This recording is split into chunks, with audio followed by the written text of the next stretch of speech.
Hi there, this is Dr. John Whitcomb talking about N-acetylcysteine boosting free T3. I heard about this when I heard a talk about NTIS, which is non-thyroidal illness syndrome. And what that simply is when you get sick or medically stressed, your body shifts energy from general metabolism to immune function.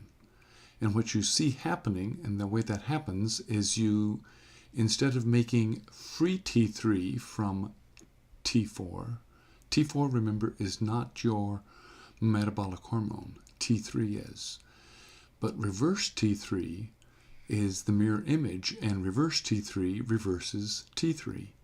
So when you get sick, you make reverse T3, and that makes your T3 not functional. That's a problem. So when you, for example, if you look at heart attack patients, when they get reverse T3, they become very fatigued and tired, go to an ICU, and folks can't lift their head off the pillow. And if you measure their free T3, it's very low, and their reverse T3 is quite high, suddenly.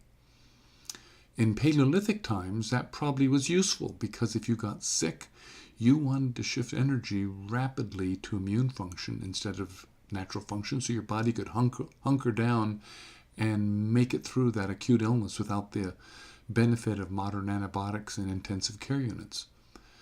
But we call that antagonistic pleiotropy. What was good for you in one circumstance isn't so good for you in another. Let's fast forward to the 21st century, where you have all sorts of stressors and illnesses and teenagers and bosses and debt and any other stress you can imagine. And you find yourself having a lot of reverse T3 and feeling tired all the time. Well, what we find now is if we give you N-acetylcysteine in this study with the heart attack patients, there was quite a bit of an increase in free T3. Isn't that interesting? So N-acetylcysteine reverses that damaging effect. Now what is N-acetylcysteine? It's the first two amino acids of manufacturing glutathione. And glutathione is your body's natural, powerful antioxidant. When you are 20, you make a lot of it. When you are 50, you don't make so much. We want you to make more.